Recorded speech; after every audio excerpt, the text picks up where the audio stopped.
Captain Amanda Reeves stood at the observation window of the Stellar Defense Initiative's underground command center, her reflection ghosting against the reinforced glass that separated her from the wreckage below.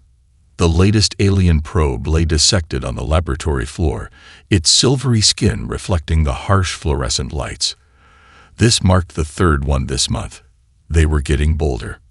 "Man, you need to see this." Lieutenant Rodriguez's voice crackled through her earpiece. The quantum analysis just came back on the probe's core processor. Amanda turned away from the window, her boots clicking against the polished concrete as she made her way to the central command hub. The room hummed with activity, screens covering every wall displaying everything from deep space telemetry to thermal imaging of known landing sites. 15 years of running the world's most classified military program had taught her one thing: the Watchers never stopped watching. "Show me," she ordered, leaning over Rodriguez's station. The lieutenant's fingers danced across his holographic display, pulling up a three-dimensional representation of the alien quantum matrix.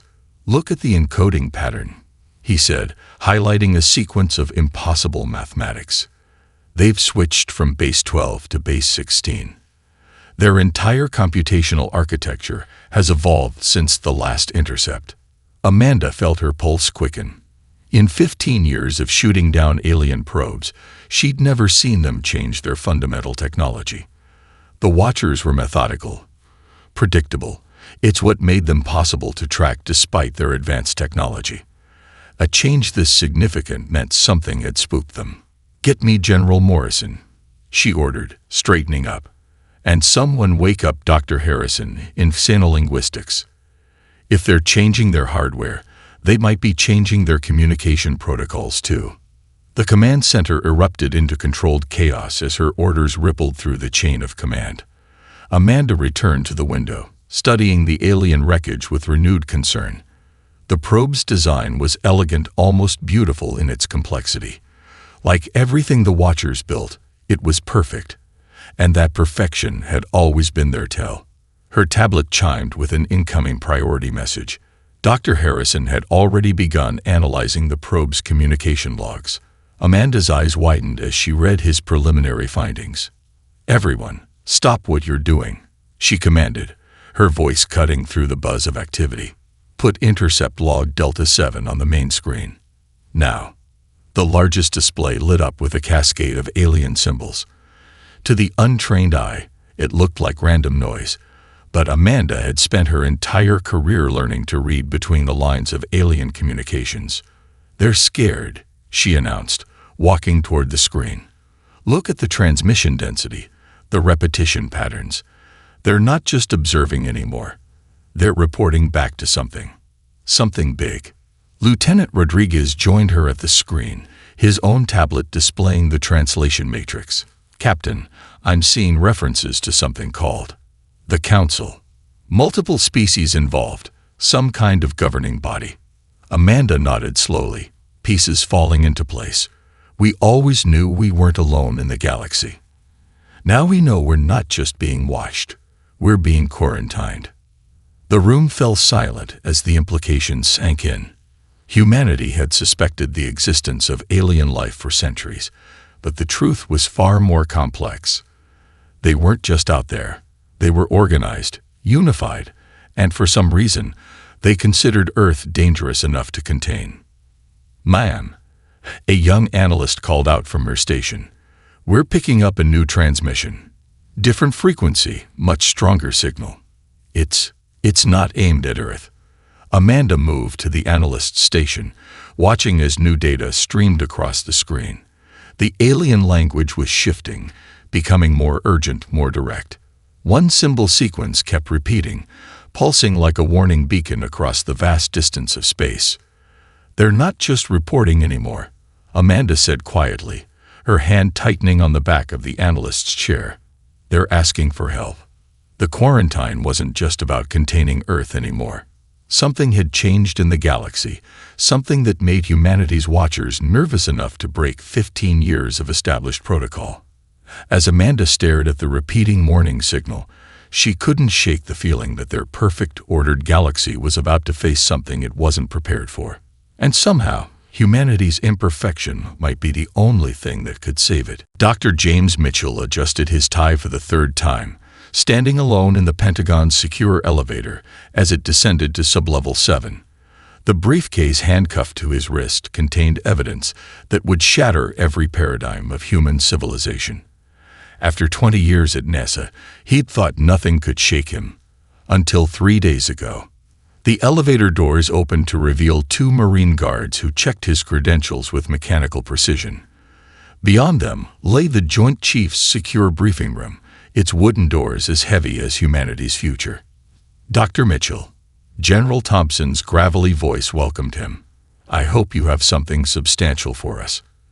It's not often we get summoned by an astrobiologist with a priority black clearance request.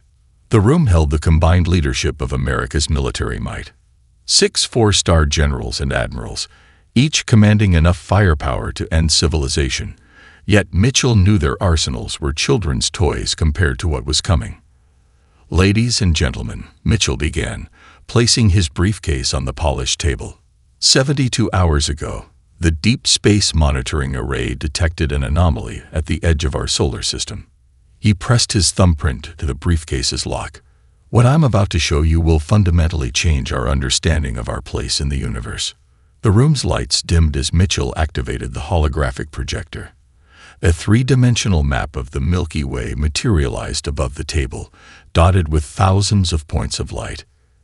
These are normal background emissions we track daily, he explained, then pressed another button.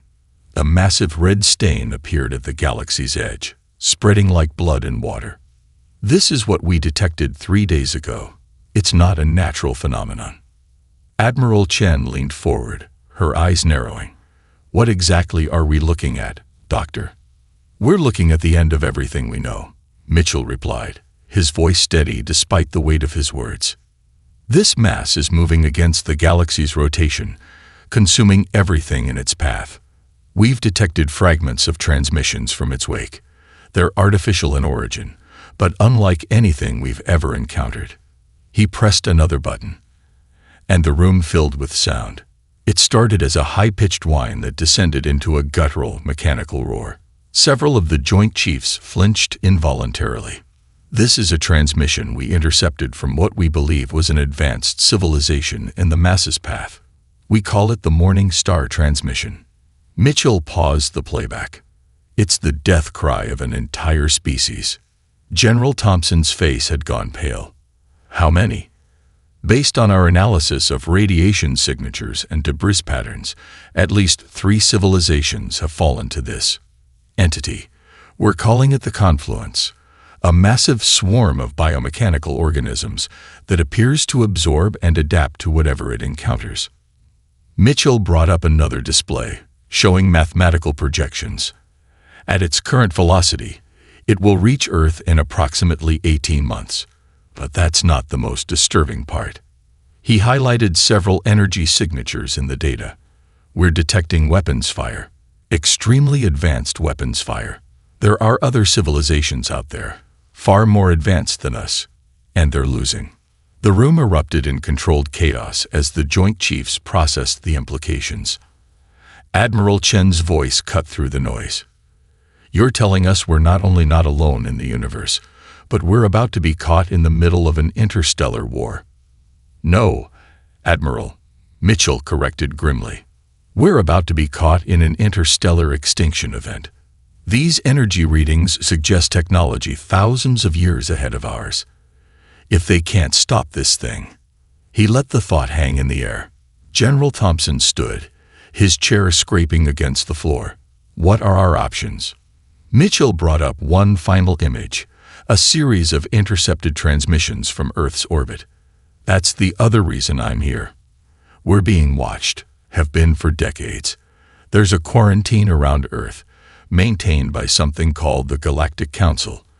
And based on these transmissions, they're just as terrified of the Confluence as they should be. He closed his briefcase with a decisive click. Our options: we can either sit here and wait to die, or we can find a way to break this quarantine and show these advanced civilizations why they were right to fear us in the first place. The room fell silent as the implications settled over them. Humanity wasn't just facing first contact. They were facing annihilation, and their only hope might lie in proving just how dangerous they could be. Catherine Kate Sullivan had faced tough crowds before: diplomatic summits in Moscow, nuclear talks in Tehran, crisis negotiations in Beijing, but nothing had prepared her for addressing the Galactic Council.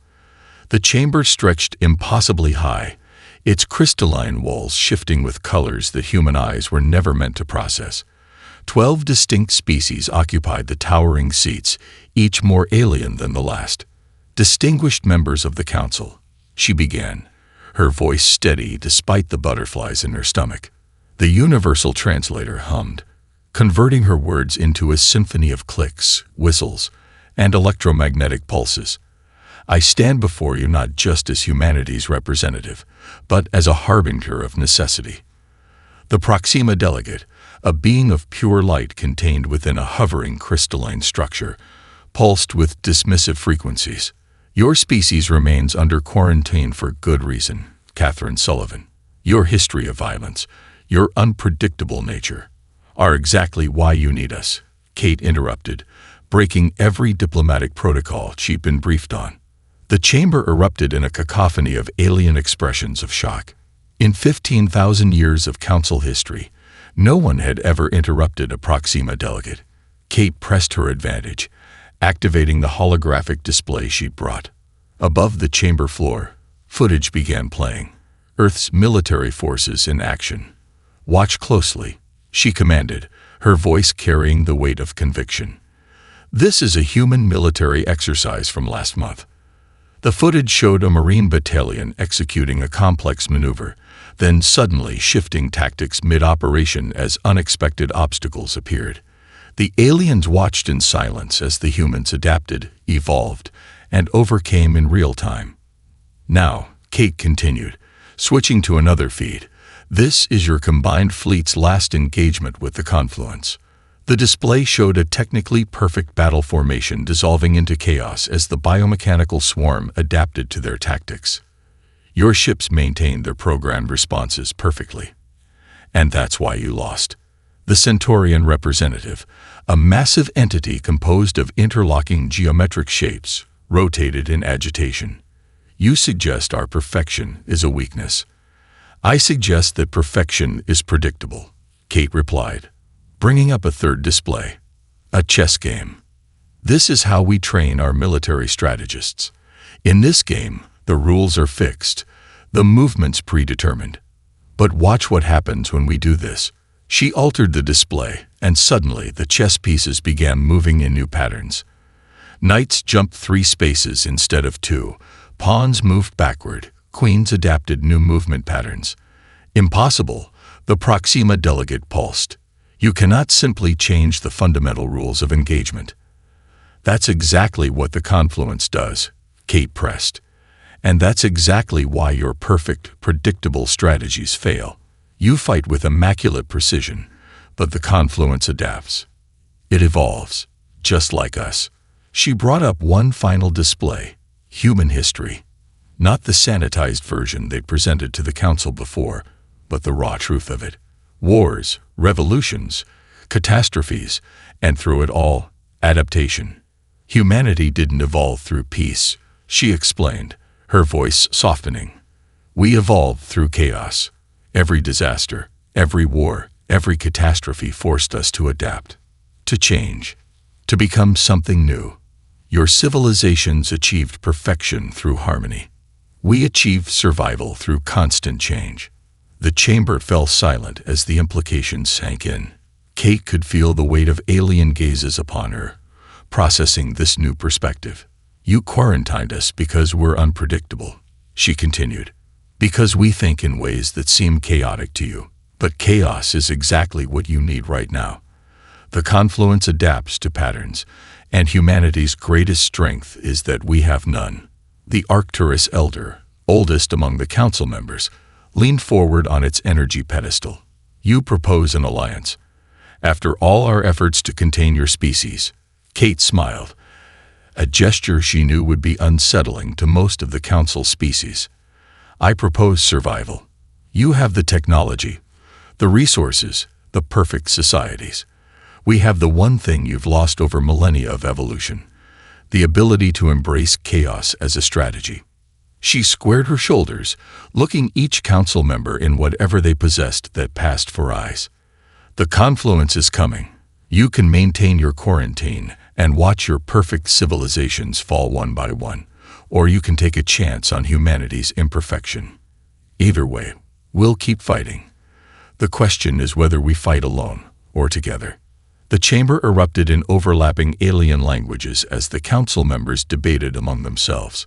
Kate stood her ground, knowing that in this moment, humanity's greatest flaw had become their greatest hope for salvation. Colonel Jack Reynolds stood in the cargo bay of the Stellar Voyager, a retrofitted commercial freighter that would have made any self-respecting Space Force commander cringe. That was exactly the point. Around him, his makeshift crew, a mix of hardened Marines and bewildered alien technical advisors, worked to modify mining lasers into weapons platforms. "Your approach defies all established combat doctrine," Senior Commander Nexus stated, his crystalline form shifting colors in what Reynolds had learned was their species' expression of distress. "Converting civilian vessels into combat units violates 13 different Council protocols." Reynolds smiled, patting the hull of a modified mining drone. "That's why it'll work. The confluence adapts to military patterns, so we won't give them any to adapt to." The cargo bay was organized chaos. Standard military equipment sat alongside alien technology, creating hybrid weapons that had never existed before. Marine engineers worked alongside alien technicians, their different approaches to problem-solving creating solutions neither side would have developed alone. Incoming transmission from the Helios outpost. Lieutenant Sarah Cooper called from her makeshift command station. "They've detected confluent scout elements entering the sector." Reynolds nodded, pulling up the tactical display. The holographic map showed the approaching biomechanical scouts. 3 distinct clusters moving in perfect formation. Too perfect. "Look at their movement patterns," he pointed out to Nexus. "Your people have fought them 6 times in this sector, right? Always with standard military vessels, always with textbook formations." The crystalline alien pulsed an affirmative frequency. "The Council's combat algorithms are optimized for maximum efficiency." "And that's exactly what they expect." Reynolds grinned. "Cooper, signal the fleet. Execute Operation Warehouse Sale." The tactical display came alive as 30 civilian freighters, mining vessels, and passenger ships emerged from their hiding places in the debris field. Each had been modified with a combination of human ingenuity and alien technology, but to any scanning system, they appeared to be exactly what they seemed: random commercial traffic. "This is madness." Nexus vibrated. "Civilian vessels cannot stand against confluence warforms." "Watch and learn," Reynolds replied, keying the fleet-wide comm. "All ships, execute your assigned routes. Remember, you're just scared civilian captains running from the big bad aliens. Make it look messy." The modified fleet broke in all directions, their movements appearing chaotic and panicked. The confluence scouts altered course, pursuing what appeared to be easy prey. That's when Reynolds sprung his trap. "Now," he commanded, "warehouse sale is open for business." The civilian ships suddenly changed course with military precision, their seemingly random movements forming a perfect encirclement pattern. Mining lasers, modified with Council energy-focusing technology, opened fire from angles no military vessel would ever attempt. Passenger ships released clouds of engineered nanites that looked like civilian emergency countermeasures but carried devastating computer viruses developed by human hackers. The Confluence Scouts, expecting standard military responses, found their adaptive algorithms overwhelmed by attacks that followed no recognized pattern. Their perfect formation broke apart as each unit tried to adapt to a different perceived threat, creating vulnerabilities in their synchronized defense networks. "Mother of stars, Nexus pulsed in astonishment as the last Confluence scout succumbed to the unconventional assault. You turned their adaptation against them. Reynolds nodded, studying the tactical readouts. They're designed to recognize and counter military threats. So we gave them 30 different civilian threats instead. By the time they realized it was a coordinated attack, their adaptive responses had already compromised their own defensive synchronization. The victory had been perfect, and achieved without a single standard military vessel. Around the cargo bay, humans and aliens alike celebrated, the barriers between their species falling away in the face of shared success. Perhaps, Nexus admitted, his crystalline form glowing with new understanding, there is something to be said for imperfection as a strategy. Reynolds watched as his Marines high-fived their alien counterparts, some of whom were awkwardly attempting to reciprocate the human gesture. The thing about humans, Commander Nexus, is that we've never waited for permission to survive. Sometimes the best way to win isn't to be stronger or more advanced. It's to be something your enemy never trained to fight. The tactical display showed the aftermath of their victory, but Reynolds was already planning the next engagement. The Confluence would adapt to this strategy, but that was fine. His team had 30 more terrible ideas ready to go, each one more ridiculous than the last. And that was the beauty of the human approach. There's no adapting to chaos when chaos keeps changing its own rules. Lieutenant General Rebecca Bex Martinez stood at the edge of the Mojave Desert facility, watching alien shuttles descend from the night sky.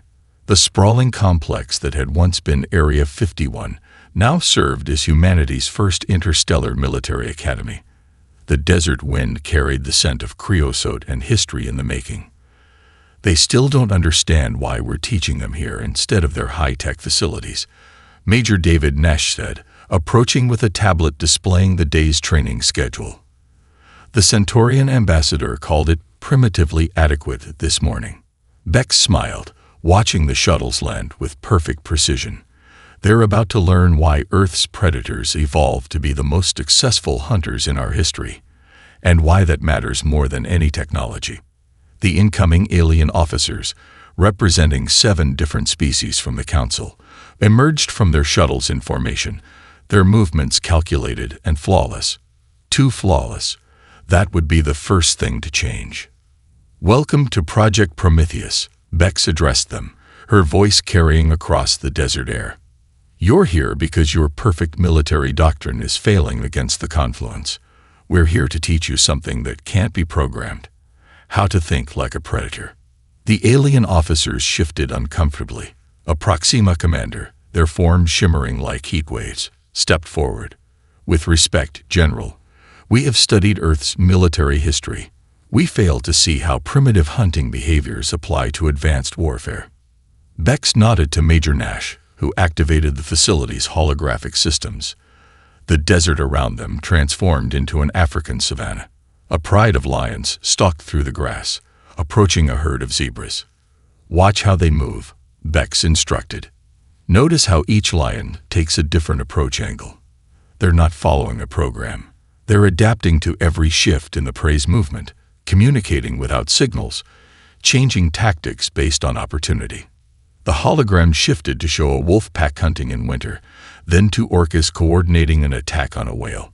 With each example, the alien officer's attention sharpened, their species-specific expressions showing growing understanding. Your civilizations evolved through cooperation and unity, Bex continued, walking through the holograms. Humanity evolved as pursuit predators. Everything that makes us chaotic in your eyes, our adaptability, our pattern recognition, our ability to change strategies mid-hunt, comes from millions of years of evolution as hunters. She gestured to the facility behind her. That's why we're training here, in the desert. This is where human hunters first learned to read the wind, track their prey, and think in 3 dimensions. These skills are coded into our DNA. A young Navy SEAL, Lieutenant Sarah Hunter, stepped forward with a practical demonstration.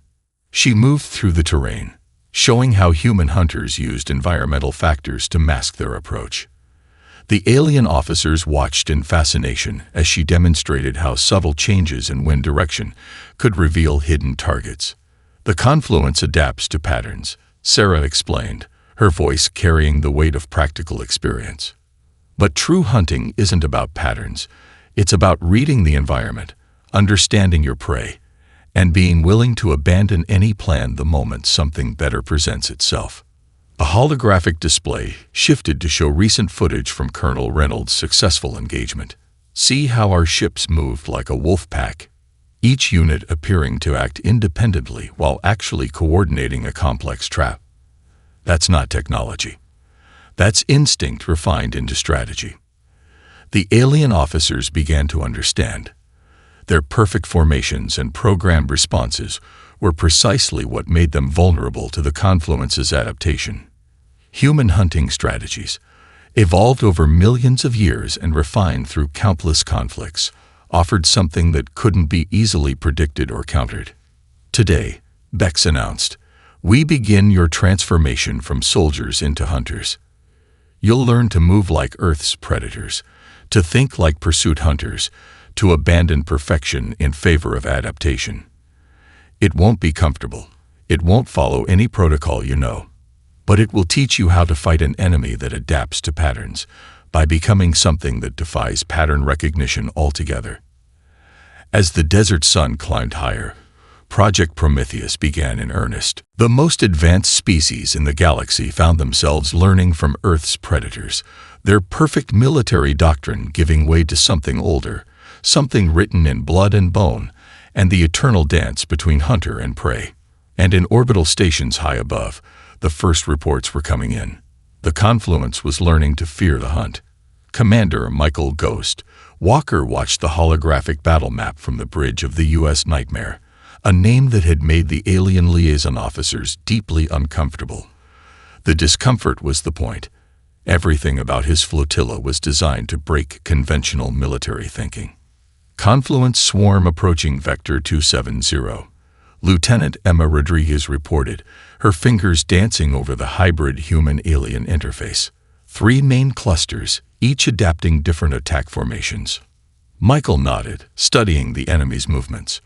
The massive biomechanical entities twisted through space like schools of predatory fish, their surfaces rippling with adaptive armor and weapons. They were beautiful in a terrifying way. Status of Operation Wild Hunt? He asked, eyes never leaving the tactical display. His XO, Commander Sarah Blake, consulted her neural link to the fleet's quantum network. All ships report ready. The Proxima contingent is nervous about their position. Sir, they should be, Michael smiled. That's what makes this work. Deploy the Ghost Wolves. Throughout the system, 30 ships of his flotilla began moving in seemingly random patterns. Each vessel had been painted with adaptive camouflage that mimicked space debris, their energy signatures masked by experimental technology that made them appear like natural phenomena. The confluence swarm reacted exactly as predicted, their perfect adaptive algorithms attempting to establish patterns in the chaotic movement of Michael's fleet. But there were no patterns to find. Each ship captain had been given simple objectives, but complete freedom in how to achieve them. Sir, Rodriguez called out, the confluence is splitting their formation, trying to counter multiple perceived attack vectors. Just like a shark chasing a school of fish, Michael murmured. Signal the Proxima ships. Execute Phase 2. The alien vessels, hidden in the system's asteroid belt, activated their quantum drives simultaneously. The energy spike was massive, deliberate, and completely opposite to the stealth tactics the rest of the fleet was employing. The confluence swarm reacted instantly, portions of their biomechanical mass transforming to counter what appeared to be a major threat. Their adaptive capabilities were incredible to watch, specialized weapons and defenses flowering across their surface like deadly blooms. They took the bait, Sarah announced. Swarm elements are committing 60% of their mass to counter the Proxima threat. Michael leaned forward in his command chair. Now we show them why humans studied wolf pack hunting techniques. All ghost wolves, execute killing pattern delta. Hunt your targets. His flotilla's seemingly random movements suddenly crystallized into purpose. Ships that had appeared to be flying erratically revealed themselves to be in perfect positions for attack. The Confluence, with the bulk of their adaptive capabilities focused on the Proxima decoy, found themselves surrounded by an attack pattern that had been hours in the making. Multiple firing solutions confirmed, Rodriguez reported, her voice tense with excitement. All ships have prime targets acquired. Michael touched the ancient wolf's fang hanging from his neck, a gift from his grandfather, who had taught him to hunt in the forests of Montana. Release the pack. The void erupted with weapons fire, modified quantum torpedoes, designed to appear like natural radiation until the moment of impact, struck from dozens of angles simultaneously. Electromagnetic pulse weapons, disguised as solar flares, disabled the Confluence's adaptive response systems. Energy beams sliced through biomechanical flesh that had no time to evolve countermeasures. The swarm is attempting to reorganize, Sarah reported. Their adaptive algorithms are struggling to process multiple attack types simultaneously. That's because they're trying to find the logic, Michael explained, watching as his pack tore into the confused enemy. There is no logic. There's only the hunt. The Proxima ships, their role as decoy complete, joined the attack with precise, devastating strikes against the swarm's now exposed weak points. The combination of human cunning and alien firepower proved overwhelming. In less than 20 minutes, the battle was over. The remnants of the Confluence swarm, for the first time since they entered the galaxy, retreated in disarray. Signal from the Council observation post, Rodriguez announced, her voice filled with pride. They're calling it an unprecedented victory. Michael stood at his command station, watching the tactical display show the last enemies fleeing the system. Send a message to Project Prometheus. Tell them the first field test of Predator warfare was a success. The Confluence can adapt to patterns all they want, but they can't adapt to the chaos of the hunt. The bridge crew celebrated quietly. Professionals who understood this was just the beginning. But something had changed in the galaxy today. The Confluence, which had seemed unstoppable, had just learned what Earth's prey species had known for millions of years. Sometimes the most dangerous predator is the one you never see coming. Admiral Emily Winters moved her knight across the holographic chessboard, watching the reactions of her alien students. The commanders from 12 different species sat in Earth's newly established Strategic Command Center, their attention fixed on what they'd initially dismissed as a primitive game. Check, she announced, her piece threatening the Centaurian commander's king. The crystalline alien had played perfectly, following every classical strategy with flawless precision. That was exactly why he was about to lose. An impossible position. The Centaurian vibrated, his crystalline form shifting in confusion. I have followed every optimal response pattern. Emily smiled, touching a control panel on her desk. The holographic chessboard rippled, and suddenly the rules changed. Pawns could move backward, rooks could move diagonally, and the entire game transformed into something new. What is this violation of established parameters? The Proxima delegate pulsed in alarm. This, Emily explained, standing to address the gathered commanders, is why humanity survives. We don't just think outside the box. We redesign the box while we're fighting. The Strategic Command Center hummed with advanced technology, screens displaying real-time data from battles across the galaxy. But at its heart was something the alien commanders were still struggling to understand: the human capacity for controlled chaos. Commander Reynolds' victory last week wasn't about superior technology or perfect execution. Emily continued, gesturing to footage of the successful engagement. It succeeded because the Confluence, like you, expects warfare to follow established patterns. She brought up another holographic display, this one showing Earth's historical battles. For thousands of years, humanity fought itself. Each victory taught us something new, not because we perfected our strategies, but because we learned to adapt them.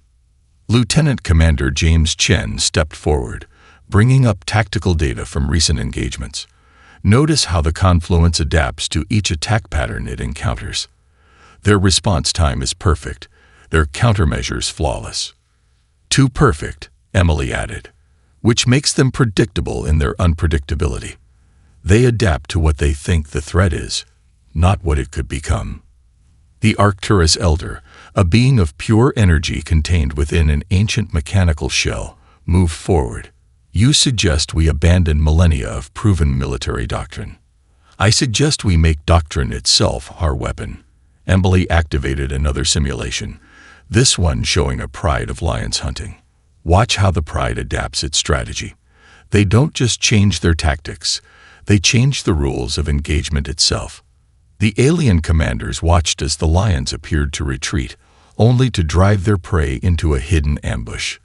The parallel to Reynolds' recent victory was unmistakable. Your civilizations achieved peace through perfect order, Emily explained, walking among her students. But the galaxy isn't facing an orderly threat. The confluence adapts to patterns, so we need to become patternless. She gestured to the modified chessboard. This game isn't about winning within the rules anymore. It's about understanding that the rules themselves are part of our arsenal. The Proxima delegate's form flickered thoughtfully. The recent success of human hunting strategies suggests merit in this approach. But how do we implement such chaos? Emily smiled, bringing up battle plans for their next major engagement. We start by forgetting everything you know about proper warfare. Your technology, combined with human strategic flexibility, creates something entirely new. The plans showed an unprecedented combination of alien precision and human unpredictability. Ships would move in formations that made no tactical sense until the moment they became devastating. Weapons would be used in ways their designers never intended. Every proper military doctrine would be turned on its head. The confluence expects us to fight like soldiers, Emily concluded, her voice carrying the weight of Earth's long history of warfare. So we'll fight like hunters instead. Every battle will follow different rules. Every engagement will rewrite the parameters of warfare itself. She turned off the holographic displays, leaving only the modified chess game glowing in the center of the room. Gentlemen, ladies, and honored beings, welcome to the new age of warfare. Leave your perfect formations and predictable responses at the door. It's time to learn how to fight like humans. The alien commanders stared at the chess game, where pieces now moved in ways that defied all logic yet somehow created their own deadly harmony. They were beginning to understand. In a war against an adaptive enemy, the greatest weapon wasn't perfect execution. It was perfect unpredictability. General Marcus Hayes stood in Earth's Combined Defense Headquarters, watching as the largest confluence swarm ever detected approached the solar system. The massive holographic display showed thousands of biomechanical entities moving as one, their combined mass greater than Earth's moon. They've adapted to every strategy we've used so far, Colonel Sarah Chen reported, her fingers dancing across the quantum interface. This swarm shows signs of incorporating all our previous tactics into their defense algorithms. Marcus smiled grimly. Good. That's exactly what we wanted them to do. The assembled alien commanders turned to him in surprise. The Proxima delegate pulsed with confusion. You intentionally allowed them to learn our combined strategies. Of course, Marcus replied, activating the master battle plan display. Because now they think they know how we think. And that's their fatal flaw. The solar system had been transformed into humanity's greatest trap. Every planet, moon, and asteroid field had been weaponized in ways that defied conventional military doctrine. The Council's most advanced technology had been modified by human engineers who had never read the user manuals and didn't care about proper protocols. All battle groups, execute Operation Pandora, Marcus commanded. Remember, make it look like chaos until the moment it isn't. Earth's defense fleet burst into action, but not as a unified force. Instead, it fragmented into hundreds of smaller units, each moving in patterns that seemed random and desperate. The confluence swarm, detecting what appeared to be a panicked defense, divided itself to engage multiple targets. They're taking the bait, Sarah announced. Swarm elements are specializing to counter each perceived threat type. Marcus nodded to the Centaurian commander. Signal the Jupiter force. Spring the first trap. Jupiter's atmosphere, seeded with modified quantum particles over the past month, suddenly ignited in a controlled reaction. The massive gas giant became a temporary star, its electromagnetic pulse washing over a third of the confluent swarm. The biomechanical entities, their adaptive algorithms disrupted, found themselves vulnerable to attacks from weapons they'd never encountered before. Venus team, you're up, Marcus ordered. The planet's toxic atmosphere, now host to billions of engineered nanites, launched a cloud of microscopic hunters that turned the confluence's adaptive abilities against them. Each attempted evolution created new vulnerabilities for the nanites to exploit. The Arcturus Elder's mechanical shell hummed with appreciation. You've weaponized the entire solar system in ways our scientists claimed were impossible. That's because your scientists tried to perfect existing weapons, Marcus explained, watching as the battle unfolded. We asked ourselves what would happen if we turned planets themselves into weapons that had never existed before. The confluent swarm, for the first time in its existence, found itself facing an enemy that didn't just adapt. It changed the fundamental rules of warfare with every engagement. Each trap sprung led to another. Each strategy morphed into something new the moment it was understood. Now, Marcus commanded, show them why Earth was worth quarantining. The combined fleet, which had appeared to be fighting in chaos, suddenly revealed its true purpose. Every random movement, every scattered engagement, had been positioning the confluence exactly where humanity wanted them. The solar system itself became a weapon, with gravity wells, radiation belts, and magnetic fields turned into instruments of destruction. Multiple swarm elements showing signs of strategic confusion, Sarah reported, excitement in her voice. Their adaptive algorithms are trying to evolve in too many directions at once. The confluence, which had evolved to counter every known form of warfare, found itself caught in a trap millions of years in the making. Earth's entire solar system had been turned into a weapon that followed no logic but its own. As the massive swarm began to break apart, its perfectly adapted components turning into perfectly vulnerable targets, Marcus addressed the alien commanders. You quarantined us because we were too unpredictable, too aggressive, too innovative. Today, those same qualities just saved the galaxy. The battle ended not with a dramatic final explosion, but with something more profound. The complete systematic dismantling of an enemy that had thought itself invincible.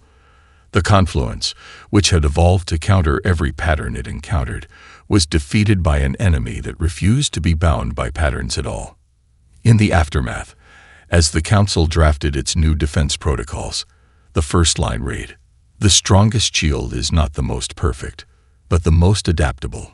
Let humanity's example guide us into an uncertain future." Earth's quarantine was lifted permanently that day. But more importantly, the galaxy learned a lesson written in humanity's DNA. Sometimes the most powerful force in the universe isn't perfection, but the beautiful chaos of evolution itself.